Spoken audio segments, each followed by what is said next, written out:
Students, my name is Priyanka Dwivedi और हम पढ़ रहे थे ज्योग्राफी में पढ़ रहे थे फिजिकल ज्योग्राफी का आज हमारा जियोमॉर्फोलॉजी का लास्ट चैप्टर है, जिसे आप या तो कह सकते हैं जियोमॉर्फोलॉजी या फिर लिथोस्फेरिक, जो हम स्लैब और उससे रिलेटेड सारी चीजें पढ़ रहे थे, तो वो हम कह सकते हैं लिथोस्फियर या फिर जियोमॉर्फोलॉजी। ठीक है, तो उसमें हमारा ये लास्ट चैप्टर है। आज हम पढ़ेंगे अर्थ के मूवमेंट और इसके साथ ही हमारा ये चैप्टर खत्म होगा और हम नेक्स्ट स्टार्ट करने वाले हैं क्लाइमेटोलॉजी। ठीक है, तो हमारे साथ बने रहिएगा। सबसे पहला जो मूवमेंट है अर्थ का वो है एस्ट्रोनॉमिकल मूवमेंट। क्या है एस्ट्रोनॉमिकल? सबसे पहले जो तीन मूवमेंट है, astronomical movement, geological movement and geographical movement. ठीक है, astronomical movement rotation and revolution, जो अर्थ अपने एक्सिस पे रोटेट करती है और जो सूर्य के ऑल अराउंड रोटेट करती है, उसको हम क्या कहते हैं? रेवोल्यूशन कहते हैं। एक एलिप्टिकल पाथ में रिवोल्यूट करती है। ठीक है, तो उसको हम क्या कहते हैं? रेवोल्यूशन कहते हैं और रोटेशन कहते हैं। बारे में हम आगे की क्लासेस में कवर अप करने वाले हैं कि कैसे रेवोल्यूशन और रोटेशन सीजनैलिटी के लिए रिस्पॉन्सिबल है और बहुत सारी चीजें, तो वो हम आगे कवर अप करेंगे। दूसरा है जियोलॉजिकल मूवमेंट, मैग्नेटिक एनर्जी और ग्रेविटेशनल एनर्जी। ये क्या है? ये जो जियोलॉजिकल मूवमेंट है ये इससे रिलेटेड कैसे है? देखो, जो अर्थ है हमारी, हमें पता है कि जो हमारी अर्थ है वो वेस्ट टू ईस्ट मूवमेंट करती है। हमने पढ़ा था क्रस्ट, मेंटल एंड कोर। तो जो मैग्नेटिक एनर्जी है या मैग्नेटिक फोर्स है या जो ग्रेविटेशनल फोर्स है, ये कहाँ से आता है, कैसे आता है? तो जो अर्थ में ग्रेविटेशनल और मैग्नेटिक फोर्स लगता है, ये कैसे लगता है? तो देखो, जो क्रस्ट है, मेंटल है और कोर है। हमको पता है कि जो ये क्रस्ट, मेंटल और कोर है, ये सभी एक ही स्टेट में नहीं है। हमने बहुत अच्छे से पढ़ा था कि क्रस्ट, मेंटल और कोर में बहुत सारी सेमी लेयर्स हैं और वो सारी लेयर्स कोई सॉलिड फॉर्म में है, कोई सेमी लिक्विड फॉर्म में है, कोई सेमी सॉलिड फॉर्म में है, कोई लिक्विड फॉर्म में है। तो ये सारी जो इनकी स्टेट में डिफरेंस है, तो उसकी वजह से क्या है कि जब अर्थ मूव करती है, जब अर्थ रोटेट करती है, तो सॉलिड पार्ट भी रोटेट करेगा, लिक्विड पार्ट भी रोटेट करेगा। तो इसमें होता क्या है कि जो क्रस्ट है और जो मेंटल है, तो रोटेशन के कारण क्रस्ट और मेंटल के रोटेशन में डिफरेंस होता है। इन दोनों के रोटेशन में क्या होता है? डिफरेंस होता है। और इस डिफरेंस के कारण, अब एक बात बताओ, कोई ये है, ठीक है, ये बहुत तेज, ये मेंटल है, ये बहुत तेज स्पीड से चल रहा है, या फिर ये क्रस्ट है, ये बहुत तेज स्पीड से चल रहा है। दोनों में से कोई एक तेज है, कोई एक धीरे है। तो क्या हो रहा है? इनके बीच में ये बहुत जोर से जा रहा है, तो क्या हो रहा है? फ्रिक्शन हो रहा है। क्या हो रहा है? फ्रिक्शन हो रहा है। एक तो बहुत धीरे जा रहा है, दूसरा तेजी से आ रहा है, एक तो बहुत धीरे जा रहा है, दूसरा तेजी से आ रहा है। तो क्या हो रहा है? फ्रिक्शन हो रहा है। और फ्रिक्शन की वजह से एक एनर्जी उत्पन्न होती है और जिसको हम क्या कहते हैं? मैग्नेटिक एनर्जी कहते हैं, या एक फोर्स आता है जिसको हम क्या कहते हैं? मैग्नेटिक फोर्स कहते हैं। इसके अलावा दूसरा रीजन ये भी बताया जाता है कि जो हमारे अर्थ, हमने पढ़ा था कि हमारे अर्थ के अंदर जो कोर है, इनर कोर है, उसमें क्या है कि आयरन की बॉल है, और वो आयरन की बॉल के कारण जो हमारा पैलियोमैग्नेटिज्म हमने पढ़ा था, तो उसके कारण भी मैग्नेटिक एनर्जी का रिलेशन जोड़ा जाता है। ठीक है, जो ग्रेविटेशनल फोर्स है वो सेम टेक्निक है, बस मेंटल और कोर कर देना है।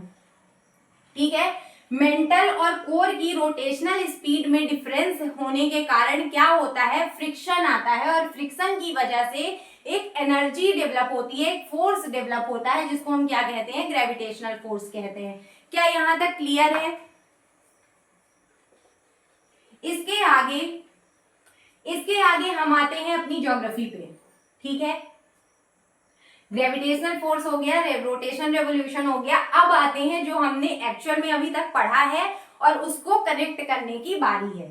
ठीक है, तो ज्योग्राफिकल फोर्सेस में क्या है? एक है इंडोजेनिक फोर्सेस और एक है एक्सोजेनिक फोर्स। इंडोजेनिक फोर्स यहां पढ़ेंगे और एक्सोजेनिक फोर्स ये लिखे हुए हैं। ठीक है, दिख रहा है?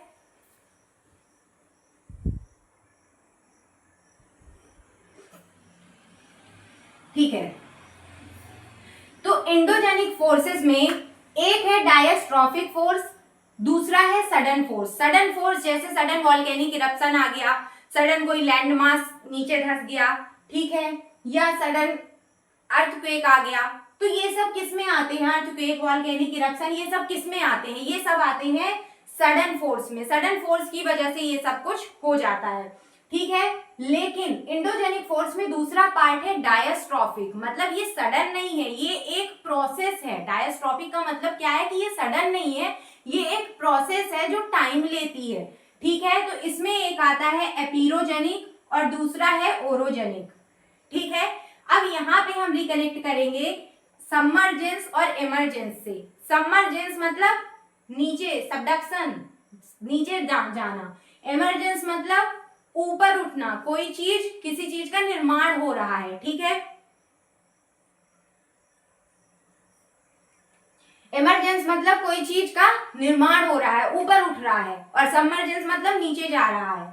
तो ये हमने पढ़ा था। तो ये किस फोर्स की वजह से होता है, क्या हम बता सकते हैं? एपिरोजेनिक फोर्स की वजह से हो रहा है। ओरोजेनिक फोर्स, ओरोजेनिक फोर्स में टेंशनल फोर्स, कंप्रेशनल फोर्स, याद करो, plate tectonic, divergence convergence, divergence convergence, divergence tensional, crack हो गया, टूट गया, दूर चला गया, टेंशनल फोर्स, कंप्रेशनल फोर्स।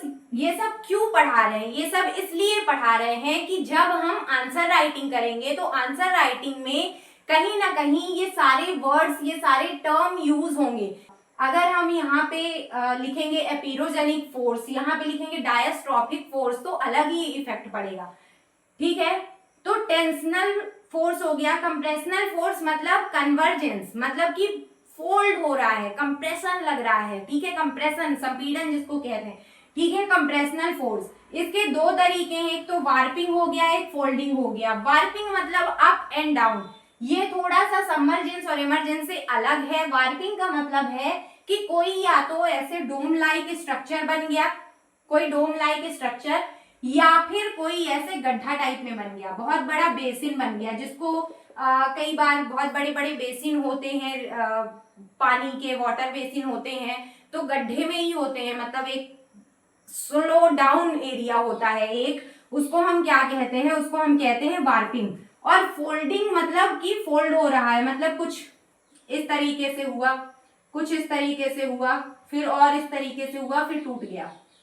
तो फोल्डिंग इस तरीके से हुई, तो इसको कहते हैं आइसोक्लाइवल, मोनोक्लाइवल, रिक्यूम्बेंट एंड नेपे। एक बार साथ में बोलेंगे, आइसोक्लाइवल, मोनोक्लाइवल, रिक्यूम्बेंट एंड नेपे। ये सारे क्या है? ये फोल्डिंग के टाइप हैं, ठीक है। तो आपको कोई पूछ ले अब कि डाइवर्जेंस में कौन सा फोर्स लगता है, तो आप बोलोगे टेंशनल फोर्स। आपसे कोई पूछ ले कन्वर्जेंस होता है तो कौन सा फोर्स लगता है? कंप्रेशन फोर्स लगता है। अच्छा, अगर हम कंप्रेशन और टेंशनल ना बोले तो डाइवर्जेंस में, कन्वर्जेंस में कौन सा फोर्स लगता है? ओरोजेनिक फोर्स लगता है। कौन सा फोर्स लगता है? ओरोजेनिक फोर्स लगता है। और अगर हम कहें सबमर्जेंस और इमरजेंस में कौन सा फोर्स लगता है, तो एपिरोजेनिक फोर्स लगता है। उसके अलावा वोल्केनिक इरप्शन में कौन सा फोर्स लगता है? सडन फोर्स लगता है। अगर हम सडन फोर्स ना बोलना चाहें तो एंडोजेनिक फोर्स लगता है, ठीक है। एक्सोजेनिक फोर्स में आए, एक्सोजेनिक फोर्स में जो ये पार्ट है, ये वाला पार्ट बहुत अच्छे से इरोजनल एंड डिपोजिशनल लैंडफॉर्म की, गर्मी बहुत है, इरोजनल एंड डिपोजिशनल लैंडफॉर्म के ऊपर बहुत बड़ा वीडियो बना चुके हैं हम। इरोजनल एंड डिपोजिशनल लैंडफॉर्म सारी चीजें, river, karst, glacier, marine, wind, सब कुछ कवर अप कर चुके हैं।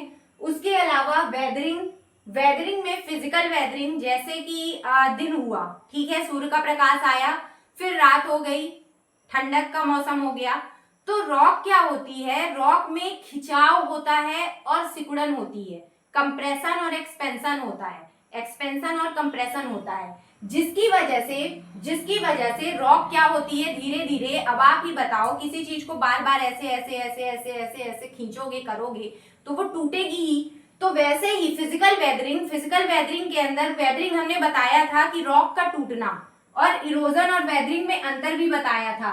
वेदरिंग मतलब क्या? कि रॉक टूट रही है, ब्रेक डाउन हो रहा है, रॉक टूट रही है, रॉक के कण टूट रहे हैं, ठीक है। इरोजन मतलब अपना जगह, अपनी जगह छोड़ रहे हैं। इरोजन का क्या मतलब है? कि अब वो टूट करके इधर से इधर आ रहे हैं, ठीक है, मतलब अपनी जगह छोड़ना, मतलब टूटना, क्रैक डेवलप हो जाना, रॉक का चटकना, ये सब किस में आ जाएगा, वेदरिंग में आ जाएगा। लेकिन अगर वो अपना स्थान छोड़ने लगे, अगर वो कण अपनी जगह छोड़ने लगे, तो उसको हम क्या कहेंगे, उसको हम कहेंगे इरोजन। ठीक है, एक सेकेंड।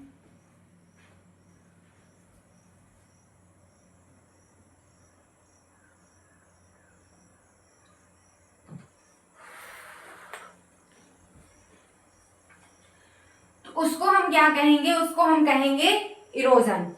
ठीक है, तो फिजिकल वेदरिंग में एक तो आ गई अपनी थर्मल वेदरिंग। थर्मल वेदरिंग मतलब जो सूर्य के प्रकाश से कंप्रेशन और एक्सपेंशन से हो गया।